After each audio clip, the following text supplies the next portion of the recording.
मेरे भाइयों को समझना पड़ेगा कि आप दलित हो, आप हिंदू नहीं हो।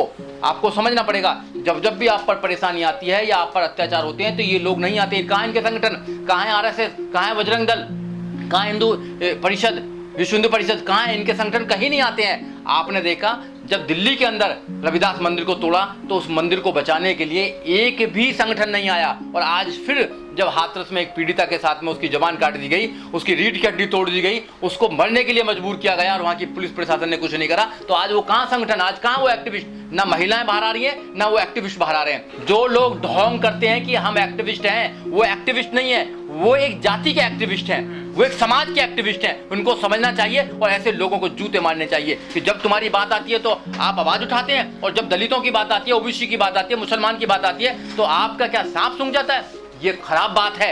हाथी मरता है तो इनके आंसू निकल जाते, सारे महिला आ जाते, सारे एक्टिविस्ट आ जाते, सारे मानवाधिकार आ जाते। मगर एक लड़की का बलात्कार करके चार दरिंदों ने, जो एक जाति से बिलोंग करते थे, जो उत्तर प्रदेश के जो अजय विष्ट हैं, अजय कुमार विष्ट वहां के जो मुख्यमंत्री हैं, उनकी जाति से बिलोंग करते हैं और उनको बचाने का काम करते हैं। और डीएम कहते हैं कि ना तो बलात्कार हुआ ना जीभ काटी। डीएम को कैसे पता लग गया? इन्वेस्टिगेशन अभी कंप्लीट नहीं हुई है, अभी उनको पकड़ा है, कोई रिजल्ट नहीं आया है, कोई फॉरेंसिक लैब की कोई नहीं आई है और उन्होंने सिर्फ ये बता दिया कि कोई ना बलात्कार हुआ है। वाल्मीकि समाज से मैं कहना चाहता हूं, जो हिंदुत्व की बात करता है, हिंदुत्व की बात बड़ी बड़ी बात करता है, कहां चले गए वो लोग, कहां चले गए वो संगठन, कहां चले गए राम के संगठन? राम के मंदिर के लिए तुम्हें हिंदू बना लेते हैं और जब बहनों की बात आती है, बहनों की इज्जत की बात आती है तो तुम वाल्मीकि हो, तुम एससी हो, तुम्हारे साथ कोई नहीं आता है। हम तो डिमांड करते हैं कि ये न्याय वहां नहीं मिलेगा लड़की को। जो हाथरस की पीड़ित है उसको उत्तर प्रदेश में न्याय मिलने वाला नहीं है। जैसे और भी केस ट्रांसफर किए गए, इस केस को भी दिल्ली में ट्रांसफर किया जाए, उसको न्याय सुनिश्चित किया जाए, जब भी उसको न्याय मिल सकता है, जब भी उनको फांसी मिल सकती है।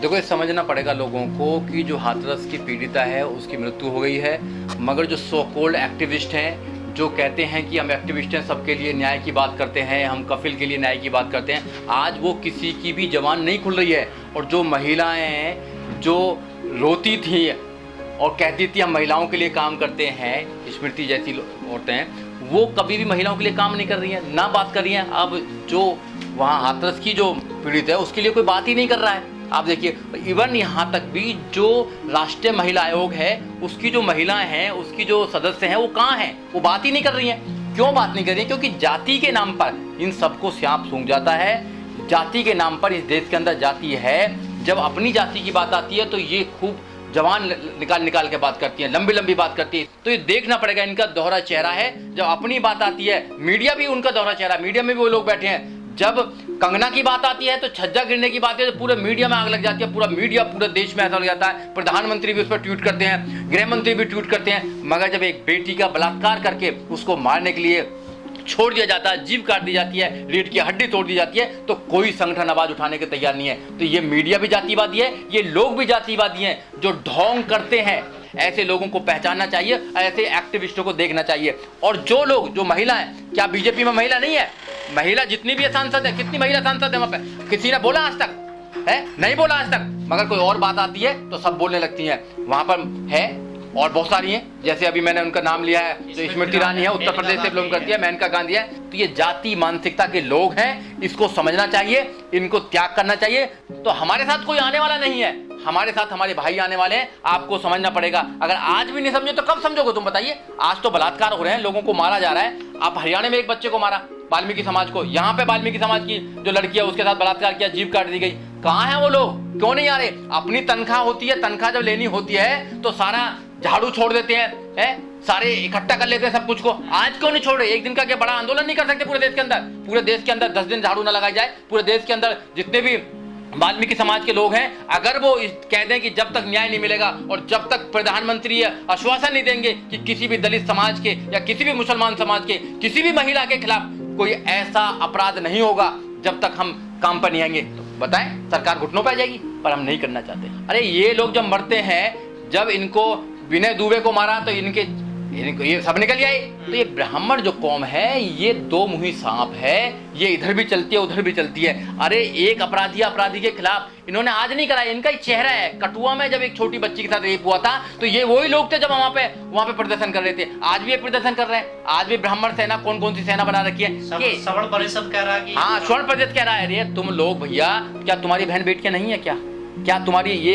ऐसी जो मानसिकता बनी हुई है, उनकी महिलाएं इनमें जूते जब मारेंगी जब ही बात बन पाएगी। क्योंकि ये जो लोग हैं ये मानवता के खिलाफ काम करते हैं, ऐसे लोगों पर कार्रवाई होनी चाहिए। मगर आज जो उत्तर प्रदेश में सरकार चल रही है वो ठोको सरकार चल रही है, वो कानून की सरकार नहीं चल रही है, वो ठोको सरकार चल रही है। और अपने गुंडों को वो संरक्षण देते हैं। उनके गुंडे ऐसा काम करते हैं, जब उनके गुंडे पुलिस को मारने का काम करते हैं तो फिर उनको फर्जी एनकाउंटर में मारने का काम करते हैं। आज उनके गुंडों ने एक बेटी के साथ बलात्कार किया है, उसकी जीभ काटी है, उसकी रीढ़ की हड्डी तोड़ी है, यहां तक कि वो अब इस दुनिया में नहीं है।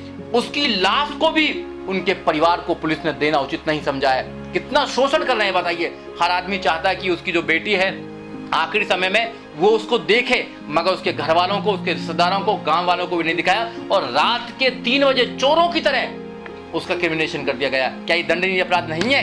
क्या इस देश के अंदर पुलिस का क्या ये हाल है? पुलिस ना तो एफआईआर करती है, ना अपराधियों को पकड़ती है, सिर्फ अपराधियों को संरक्षण करती है। पुलिस को पैसा चाहिए, हर चीज में पैसे लेती है। और जो इन्वेस्टिगेशन का मामला है, जो कोर्ट का मामला है, फास्ट ट्रैक कोर्ट बना रखे हैं, आज तक कहां मिल रहे हैं फास्ट ट्रैक कोर्ट में?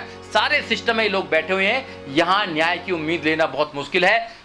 कानून में लिखा हुआ है, कानून में सिविल डिफेंस है। सारी बहनों को मैं आपके चैनल के माध्यम से कहना चाहता हूं, अपने साथ अपने डिफेंस के लिए हथियार रखें। और ऐसे लोगों का कत्ल भी अगर आपने कर दिया तो कानून में कोई उसका जुर्म नहीं है। अगर कोई तुम्हारी बहन बेटी की तरफ इज्जत की तरफ करता है, उसका तुम कत्ल भी अगर कर दोगे तो कानून में उसका कोई अपराध नहीं है। सेल्फ डिफेंस भी आप कर सकते हो। ये आईपीसी की सिविल डिफेंस की जितनी भी धाराएं वो देख लेना, सेक्शन देख लेना। 96 के लेकर सारी धारा उसमें आती हैं। सारी अपराधी हैं वो एक पर्टिकुलर जाति के हैं। वो अजय कुमार विष्ट जो हैं वहाँ के जो मुख्यमंत्री उनकी जाति के हैं। वो अपनी जाति के लोगों को बचाना चाहते हैं। अभी एक लिस्ट आई है कि उत्तर प्रदेश में ज़्यादातर डीएम, ज़्यादातर एसएसपी सब एक ही जाति से हैं, एक ही जाति के लोगों को बैठा रखा है। तो जब उनके जाति के लोगों को संरक्षण मिलता है तो उनके जाति के लोग ऐसी वारदात को घटना देते हैं। इसलिए वो कह रहे हैं कि ये दूसरे जो लोग हैं वो आए नहीं सामने। नहीं तो पुलिस आज तक किसी भी पुलिस ने आज तक कहीं ये बोला है कि ऐसा कुछ हुआ है? अभी तक रिपोर्ट आई नहीं है, अब इन्वेस्टिगेशन हुई है। कल लड़की का देहांत हुआ है, आज तुम वहाँ के डीएम भी निकल के आ रहे हैं। डीएम ने ये तो बोला नहीं कि लड़की के साथ बुरा हुआ है, हम उसके साथ में न्याय करेंगे। है उसके घर वालों को धमकी दी जा रही है, हम उनको सुरक्षा देंगे। डीएम ने तो नहीं बोला है, इसको न्याय देना चाहिए। और आज जो लोग धमकी दे रहे हैं उसके घर वालों को कि तुम्हें भी मार दिया जाएगा, उनके लिए सुरक्षा दिया कि। और मैं आपके चैनल के माध्यम से एक बात और कहना चाहूंगा कि डीएम और एसएसपी और पुलिस वालों पर भी कार्रवाई होनी चाहिए, क्योंकि उन्होंने इसमें लापरवाही बरती है। अगर पहले दिन ही उस लड़की को वो सफदरजंग या एम्स में भर्ती कर देते तो लड़कियां जिंदा होती, वो बहन जिंदा होती। उन्होंने जानबूझकर उसको 12-13 दिन वहां पर रखा गया, उसको सही मेडिसिन नहीं दी गई है। और यहाँ भी मुझे लगता है, शक है, हमें भी, हमारे साथियों को शक है कि उसकी राजनीतिक हत्या की गई है, जिससे कि मुद्दा ज़्यादा ना बढ़ सके। तो ये सरकार जो है ये निकम्मी सरकार है, इस सरकार को बदलना चाहिए। और 2022 में इस सरकार को उत्तर प्रदेश के उखाड़ कर फेंकना चाहिए, उत्तर प्रदेश के लोगों को।